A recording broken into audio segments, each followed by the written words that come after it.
Now, I want to ask you this. Now, filming your first big role as Necros in the Bond film, The Living Daylights, began in late 1986. Now, and it concluded in early 1987.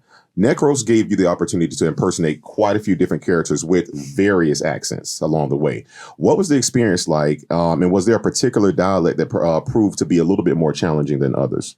Well, certainly. I think. I thought I could hack it, but they actually dubbed my voice. Yeah, I did try, but wasn't good enough. Cockney was especially difficult. I could imagine that's that like what Brad Pitt did and Snatch. Yeah, mm-hmm. Yeah. That I could imagine that would be challenging. Mm-hmm. You've said previously that you landed the role because they pretty much wrote a character that happened to describe you perfectly. What similarities stood out to you the most between you and the character, and how did you set out to convey to casting that this role was unknowingly made for you? Well, the physicality, of course.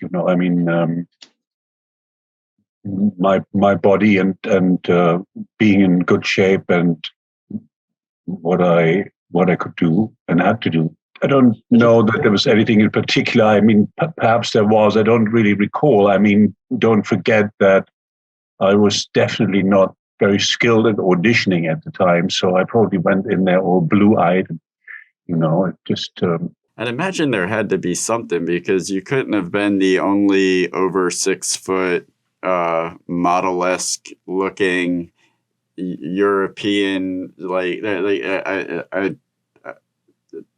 I'll accept the fact that you don't know, but I have to believe there was something more than just the physicality.